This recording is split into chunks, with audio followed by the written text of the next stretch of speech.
I'll start with the statement here.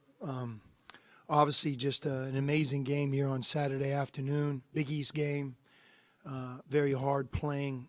Both teams very physical. A lot of defense being played in the game, and obviously just an incredible atmosphere, crowd. It has everything you want to be a part of on the biggest stage in college basketball, playing obviously a top 10 team on our end. We knew we had to come in here and be ready to go. And to our team's credit, we were ready at the opening tip. I thought we came in to the game to win it, not just to show up, see how it was going to go. And there's a real difference between, a team that really believes and comes into this type of atmosphere and game and is here to win it. And we were. That doesn't mean we're going to. But, I thought the fact that we led from wire to wire, I don't think we ever trailed, says a lot about the level of play that we had. And look, Marquette is outstanding. They're tough, hard to score against. Got to play against pressure. And to be able to beat them on their home floor, we leave here with our head held high and feel very good about what we were able to do. Sean, defensively, it seemed like, especially in the first half, you got your hands on a lot of basketballs. Just how were you able to disrupt Marquette's rhythm? Yeah, we have a lot of individual defenders that I think can do it, and I think that's a huge component when you're playing against Marquette. You have to be able to guard them one-on-one off the dribble because they do such a great job at so many different places on the court, exploiting that, right, one-on-one into the paint, and it's continuous, and it can really wear you down. And, I think we have a number of guys, Marcus Foster, Dalen Swain, Davion McKnight. Thought they did a really good job. I also thought that how we chose to play them with who Zach Freemantle guarded was a big part. We just tried to not worry about what position our guys were at. We tried to put them with the most favorable matchup we could find. And, I thought that helped us. Stevie Mitchell hit a couple there late.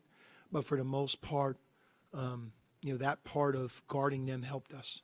With Cam Jones, it seemed like you were blitzing him a little bit or just changing things up. What was the game plan to try to slow him down?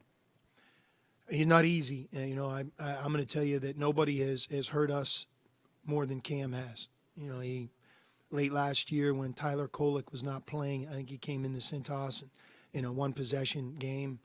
In 32 points, 10 assists, something like that. In the first game this year, he was outstanding. I'm a huge fan of his. There aren't many players in college basketball that are better than Cam Jones. But we did a good job. We tried to mix our coverage. We had a lot of different guys on him. But the thing about Marquette is when you switch, and they almost force you into that, you can't have weak defenders that make the switch because now all of a sudden it's like, doesn't matter who you started on him, he's going to go by the man and create opportunity against the next defender. And on our end, we have a number of defenders that I believe are getting better and really passed a huge test here today of being able to, like you said, deflections, steals, gaps, challenging them. Even some of the shots they made I thought were difficult. Similar big picture question with your defense. There was a great line on TV from the commentators. They said Xavier out Marquetted Marquette. Do you see some similarities between the two, specifically with the Marquette's final possession and how you held them?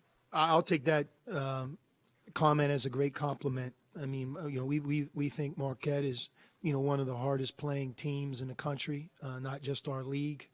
And when you play them, again, that's the point. You have to come in here willing to embrace that and compete against that and be that yourself.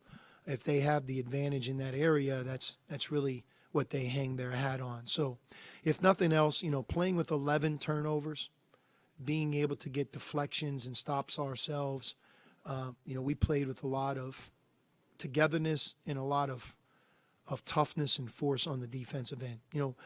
As the game wore on, they started to get way too many second shots, and I think that's what kept them in the game for a while. But some of that is they can really wear you down. It was a hard-playing game. Our guys were fatigued at the end. Coach, Dalen grabbed 6 of your 8 offensive rebounds, and now he's scored in double figures in 5 of the last 7 games, I think. Just where do you see his biggest improvement coming, and how big was he today for you? Yeah, Dalen Swain is one of the youngest players in the Big East. You know, a year ago he played the entire season as an 18-year-old freshman. He's now a 19-year-old sophomore. So some of it is, you know, in Dalen's case, what it used to be like. A younger player gaining experience, getting better daily, weekly with each game. And you feel that in the way he played. I told him after the game, he really let the cat out of the bag, though. You can't get 6 offensive rebounds in a game like this, and that equals your total for the last 7 games, right? Like, he showed all of us what he's capable of. And, you know, when we talk about our rebounding, we need guys like Dalen and Marcus Foster to give us more. And tonight, both of those guys, I think they combined for 14 or 15 rebounds together. And that was a big part of our success.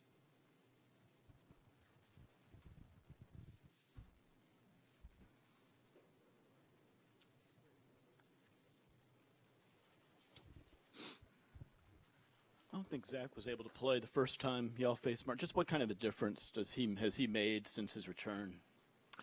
A huge difference. I mean, we're so much a better team with Zach than without him. You saw it, especially in the first half. He gives us that scoring punch in and around the rim. He gives us experience. I thought he did an outstanding job of, you know, doing his assignment on defense tonight, rebounding, scoring, playing. Yeah, it's a big boost for us to get him back. And most importantly, I hope he can remain with us all the way to the end.